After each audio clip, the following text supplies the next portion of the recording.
ഡിഗ്രിക്ക് പഠിച്ചുകൊണ്ടിരിക്കുന്ന സമയത്ത് എൻ്റെ ഒരു അധ്യാപകൻ അദ്ദേഹത്തിൻ്റെ ക്ലാസ്സിൻ്റെ ഇടയിൽ വെച്ചിട്ട് പറയുന്നത് കേട്ടു, നിങ്ങളൊക്കെ നേപ്പാൾ ഒന്ന് സന്ദർശിക്കണം, നമ്മുടെ ഇന്ത്യക്ക് അടുത്തുള്ള രാജ്യമാണെന്നും അവിടെ ഒന്ന് സന്ദർശിക്കണം, വളരെ ചെലവ് കുറഞ്ഞുള്ള ഒരു യാത്രയാണ് ഇത് എന്നൊക്കെ അന്ന ഒരു സൂചന അദ്ദേഹം നൽകുകയുണ്ടായി. പിന്നെ വർഷങ്ങൾ കുറെ കഴിഞ്ഞു, എനിക്കിപ്പോൾ 48 വയസ്സായി. ഈ ഒരു സമയത്താണ് അയൽ രാജ്യമായ നേപ്പാളിലേക്ക് എനിക്ക് ഒന്ന് യാത്ര ചെയ്യാൻ കഴിഞ്ഞത്. ആ യാത്രയുടെ അനുഭവങ്ങളിലേക്ക് ഞാൻ സഞ്ചരിക്കുന്നു. ഓരോ യാത്രയും ഓരോ അനുഭവമാണ് എന്ന് പറയാറുണ്ട്. കെട്ടിക്കിടക്കുന്ന വെള്ളം ഒഴുകാൻ അനുവദിക്കുന്നത് പോലെ മനസ്സ് സ്വതന്ത്രമാകുന്ന ഒരു അവസ്ഥയാണ് ഓരോ യാത്രയും സമ്മാനിക്കുന്നത്. 2024 ഡിസംബർ 24 രാവിലെ കൊയിലാണ്ടിയിൽ നിന്ന്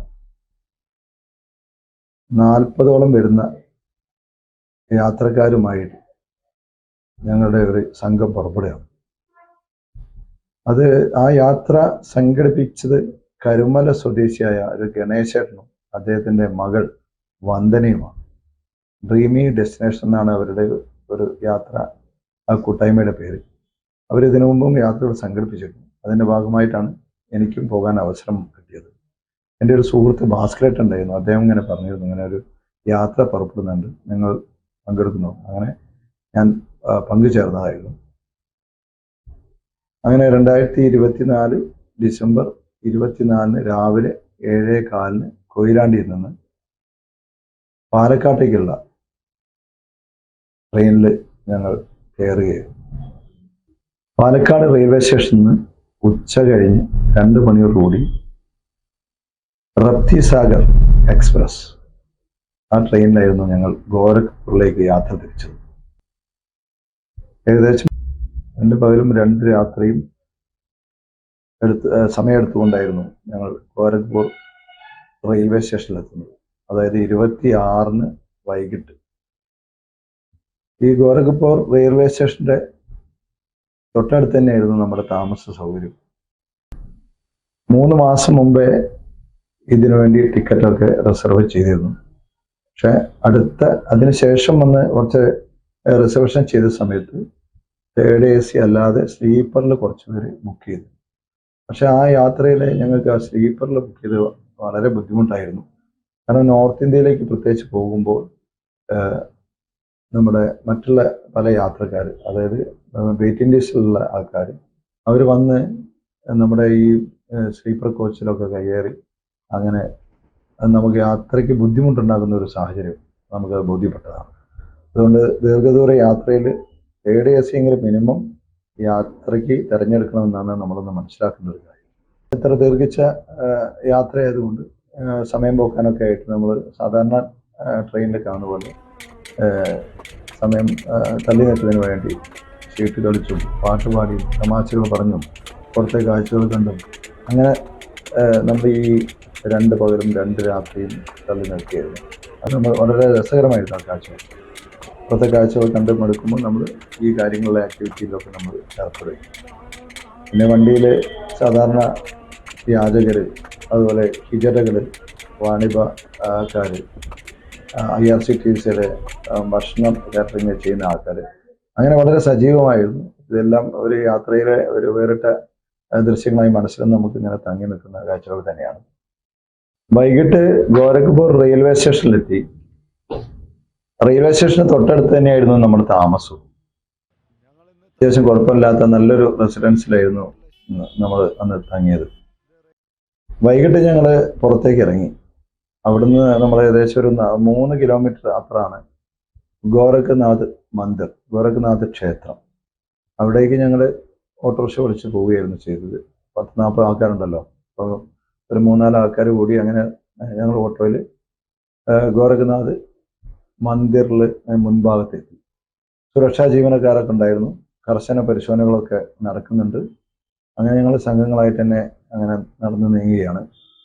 2 ഭാഗത്തും ഒരു മന്ദിരത്തിലേക്കുള്ള പ്രവേശന കവാടം കഴിഞ്ഞ് പോകുമ്പോൾ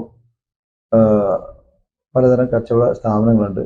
പ്രധാനമായിട്ട് അവിടെ ഈ പൊരികൾ, അതുപോലെ ലഡു, അതുപോലെ ഭൂരികൾ, അങ്ങനെയൊക്കെ ആയിരുന്നു. അതൊക്കെയായിരുന്നു കൂടുതൽ വിൽപ്പനയ്ക്കായിട്ട് ആൾക്കാരെ പ്രതീക്ഷിച്ച് അവർ തയ്യാറാക്കി വെച്ചിരിക്കുന്ന ഒരു കാഴ്ച. അങ്ങനെ ഞങ്ങൾ മുന്നോട്ട് നീങ്ങുന്നു.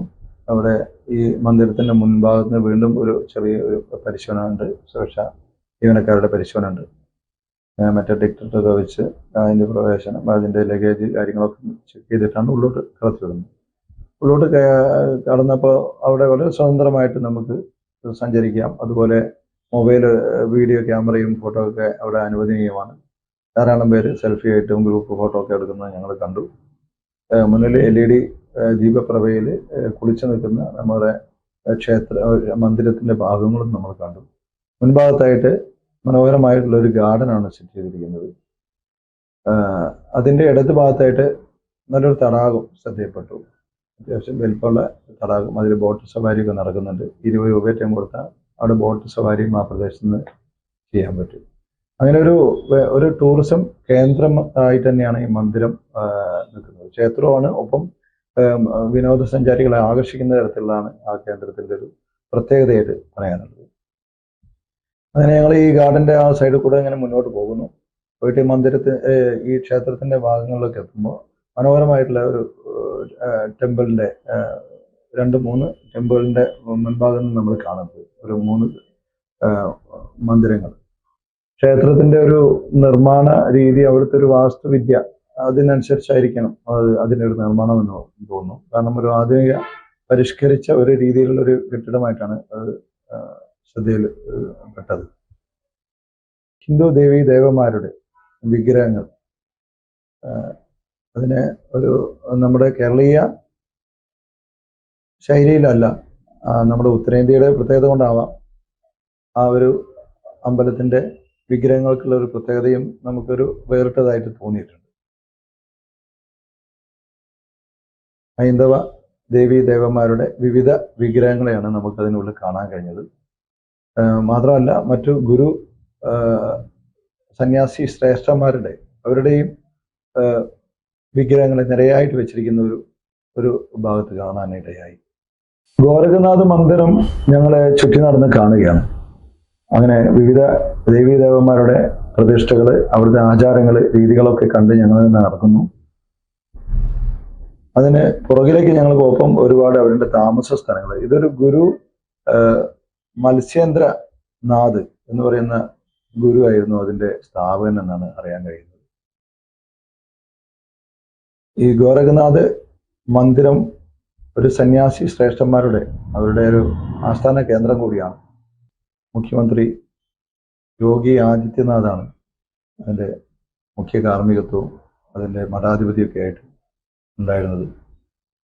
ആ ഒരു മഠമാണ് ഞങ്ങളിപ്പം കാണുന്നത്. ചില ആത്മീയ ആചാര്യന്മാരുടെ സമാധി മന്ദിരവും നമുക്ക് ആ ക്ഷേത്രത്തിനോട് ചേർന്നിട്ട് കാണാൻ കഴിഞ്ഞു. ഒരു വ്യത്യസ്തമായ ഒരു ടെമ്പിൾ എന്ന് മാത്രമല്ല, ഒരു സന്യാസി മഠം, നാഥ് പാരമ്പര്യത്തിന്റെ, നാഥ് എന്ന് പറയുന്ന ഒരു സന്യാസി സഭയുടെ ഒരു കേന്ദ്രം കൂടിയായിട്ടാണ് ഈ ഗോരഖനാഥ് മന്ദിരം. ഞങ്ങൾ പുറകോട്ട് പോയപ്പം അവിടെ ഒരു ഗോകുലം ശ്രദ്ധയപ്പെട്ടു. അവിടെ ഏതാനും ഗോക്കൾ, ധാരാളം തന്നെ ഗോക്കൾ അവിടെ സംരക്ഷിക്കുന്നുണ്ട്. അതുകൂടി ഉൾപ്പെട്ടതാണ് ഈ മന്ദിരം. അങ്ങനെ ഞങ്ങൾ വീണ്ടും അവിടെ നിന്ന് നടന്ന് എല്ലാവരും കൂടി വന്നു ഈ മുൻഭാഗത്ത് എത്തി. എല്ലാവരെയും ആകർഷിക്കുന്ന രീതിയിൽ ഈ ഒരു മന്ദിരം, അതിൻ്റെ സ്ട്രക്ചറും നമുക്ക് കാണാൻ കഴിഞ്ഞു. അതിനുശേഷം ഞങ്ങൾ അവിടെ നിന്ന് തിരിച്ചു വന്നു. ഞങ്ങളുടെ താമസ സ്ഥലത്തേക്ക് പോയി. സമയം കുറച്ചും കൂടി നമുക്കുള്ളത് കൊണ്ട് രാത്രി മറ്റുള്ള കാഴ്ചകളൊക്കെ കാണാൻ വേണ്ടി ഇറങ്ങി. അവിടെ തെരുവ് കച്ചവടക്കാരൊക്കെ ഉണ്ടായിരുന്നു. അപ്പോൾ അവിടെ ഞങ്ങൾ കുറച്ച് അവിടെയൊക്കെ ഈ നമ്മുടെ കോട്ടിനൊക്കെ കുറച്ച് വില കുറവായിട്ടാണ് മനസ്സിലായത്. കാരണം തണുപ്പുള്ള സ്ഥലമാണ്. എല്ലാവരും കോട്ട് ധരിക്കുന്നുണ്ട്.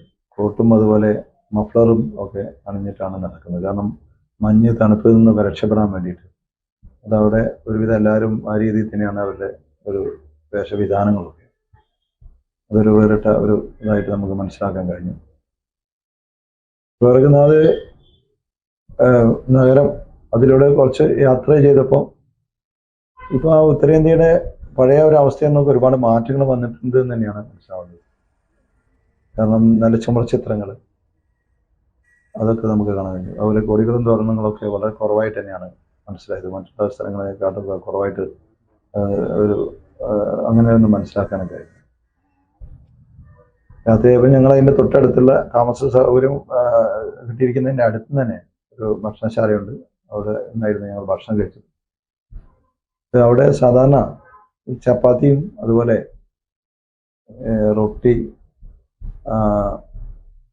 ദാല്, പരിപ്പ് കറി, ചാവൽ, അങ്ങനെ ആ രീതിയിലാണ് അവിടെ ഭക്ഷണത്തിൻ്റെ രീതി. ചാവൽ എന്ന് പറയും, അതുപോലെ ദാൽ എന്ന് പറയുന്നത് പരിപ്പ് കറി. ഇതൊക്കെയാണ് അവിടുത്തെ ഒരു ഭക്ഷണത്തിൻ്റെ ഒരു രീതി എന്നാണ് എനിക്ക് മനസ്സിലാക്കാൻ കഴിഞ്ഞത്. നന്നായിരുന്നു. അന്നങ്ങനെ ഞങ്ങളവിടെ തങ്ങി. എല്ലാ താമസ സൗകര്യം ഉള്ളിടത്തും നിർബന്ധമായും എനിക്ക് തോന്നുന്നത് ഈ ഹോട്ട് വാട്ടർ ഉണ്ട്. അല്ലാതെ നമുക്ക് അവിടെ കുളിക്കാനൊക്കെ പ്രയാസം തന്നെയാണ്.